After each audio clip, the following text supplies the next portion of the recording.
계속해서 대구 경북 소식입니다. 회사의 영리와 사회적 이익을 함께 추구하는 사회적 기업이 요즘 새로운 일자리 창출 모델로 주목을 받고 있습니다. 대구의 사회적 기업이 해외에도 진출하고 국제적으로도 인정을 받는 등 일반 기업들도 하기 힘든 성과를 내고 있습니다. 보도에 신병철 기자입니다. 2015년 문을 연 사회적 기업인 쉼표와 느낌표는 지난달 5일 놀라운 성과를 이뤄냈습니다. 세계적인 여성 기업가 경연대회인 에이펙 베스트 어워즈에서 최고 상인 그랑프리를 수상했습니다.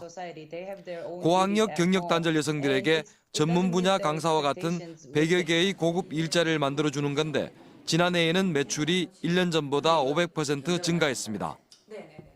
한국에서 이런 고학력 경력 단절 여성들의 문제를 조금 비즈니스 모델화해서 끄집어냈고 그거를 사회적 가치를 부여하기 위해서 노력했다라는 점에서 많이 높게 좋게 봐주셨던 것 같습니다.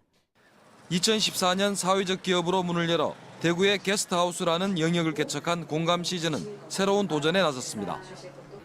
외국인 여행객을 유치하는 인바운드 여행사로는 대구에서 거의 유일한 이 회사는 지난 13일 일본 고베에 홍보 사무소 문을 열었습니다. 우리 스태프들하고 거기 있는 일본인 스태프들이 같이 설명하면 입소문으로 충분히 이 작업을 1년 정도 하면은 이 일본 분들 대구로 진짜 꿈은 엄청나게 오게 만들 수 있지 않을까. 다음 달 말에는 이곳에 고베 대구 국제교류센터를 열어 한일 문화교류를 통해 일본 관광객을 유치할 계획입니다. 수익금 절반을 불우한 이웃과 탈북자를 돕는 데 쓰는 공감 시즌은 지난해 약 19,000명의 숙박객을 유치하는 등 급성장하고 있습니다. 대구에서는 최근 4년 동안 750개의 사회적 기업이 세워져 600억 원의 매출을 올리고 7,500개의 일자리를 만들어내고 있습니다. MBC 뉴스 신병철입니다. 식용곤충인 귀뚜라미를 생산해 고소득을 올리는 귀농농가가 있습니다. 귀뚜라미를 먹인 닭으로 식당을 열고 체험까지 하는 6차 산업에다 예비 사회적 기업으로 인증돼 일자리까지 만들고 있습니다. 조동진 기자가 보도합니다. 안동시 기란면 천질이 산속의 한 사업장에서 귀뚜라미 수만 마리가 사육되고 있습니다. 귀뚜라미가 알을 산란하고 2주일 뒤 알에서 부화한 귀뚜라미는 다시 6주 뒤에는 성충이 됩니다. 성충이 된 2만여 마리의 귀뚜라미는 이틀에 한 번꼴로 닭의 먹이로 공급됩니다.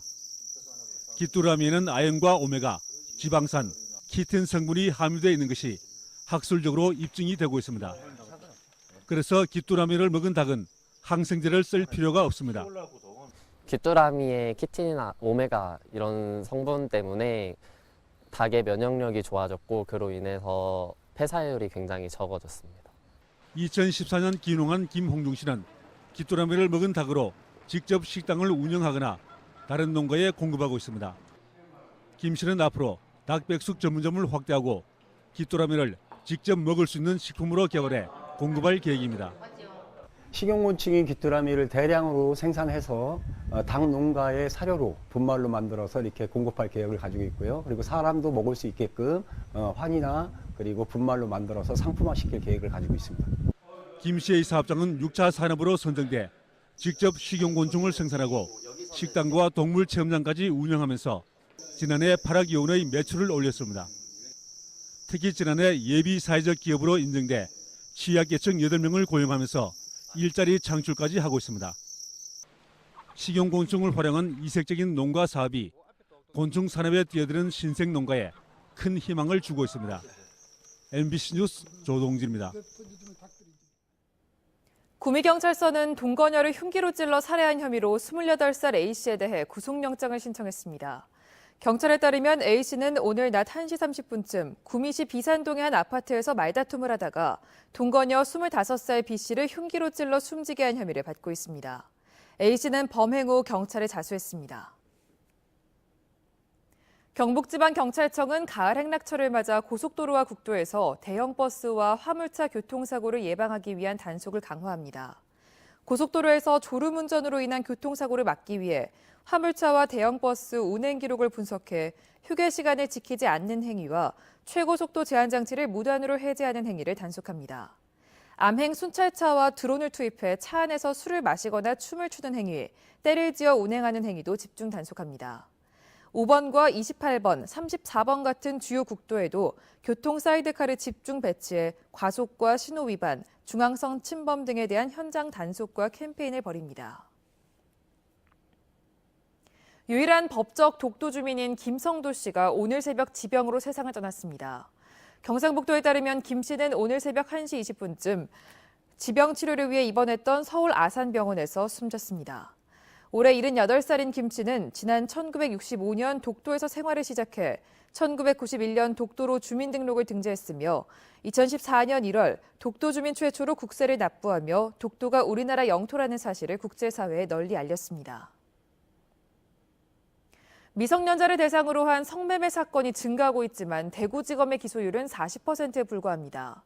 더불어민주당 송기현 의원에 따르면 지난해 대구지검에 접수된 미성년자 성매매 사건 151건 가운데 기소한 사건은 59건으로 39.3%에 그쳤습니다.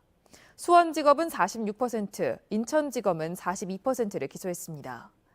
전국적으로 미성년자 성매매 사건은 2014년 960건에서 지난해 1,480건으로 3년 사이 54% 증가했습니다. 국회 국방위원회는 지난 7월 포항에서 발생한 해병대 마리논 헬기 추락 사고와 관련한 조사소위원회를 구성하기로 합의했습니다. 조사소위원회는 여야 의원 4명으로 구성해 헬기 진동 수치 초과와 탑승자 인원 규정, 소방 안전 문제 등 3가지 쟁점에 대해 민관군 합동조사위원회가 조사하고 조사소위에서 검증하기로 했습니다. 추가 조사가 필요한 사안은 조사소위가 검토해 합동조사위원회에 건의할 예정입니다. 대구지법 형사 4단독 이용관 판사는 연구비를 챙겨가기 위해 서류를 위조한 혐의로 기소된 경북대 교수 A씨에 대해 벌금 500만 원을 선고했습니다. A 교수는 정부 부처 등에서 지원을 받아 연구과제를 수행하던 지난 2015년쯤 서울 시내 호텔에서 사용한 회의 관련 비용을 연구비로 청구하기 위해 연구실 컴퓨터로 관련 서류를 70여 차례에 걸쳐 위조해 대학 측에 제출한 혐의로 기소됐습니다. 재판부는 피고인이 실제 개최한 회의 연구 비용을 청구하는 과정에서 증빙 자료로 사용하기 위해 서류를 위조했지만 범행 횟수가 많고 범행 기간도 길어 죄질이 가볍지 않다고 선고 이유를 밝혔습니다. 경북 지역의 학교 내진 보강률이 전국 최하위 수준인 것으로 드러났습니다. 국회 교육위원회 김현아 의원이 교육부로부터 제출받은 학교 내진 보강 현황에 따르면 지난해 말 기준 경북 지역 학교 건물 내진율은 21.13%에 그쳤습니다. 이는 제주 17.2%, 전북 20.3%에 이어 전국에서 3번째로 낮은 수준입니다. 대구는 36%로 세종과 울산, 경기에 이어 전국에서 4번째로 내진 보강률이 높았습니다.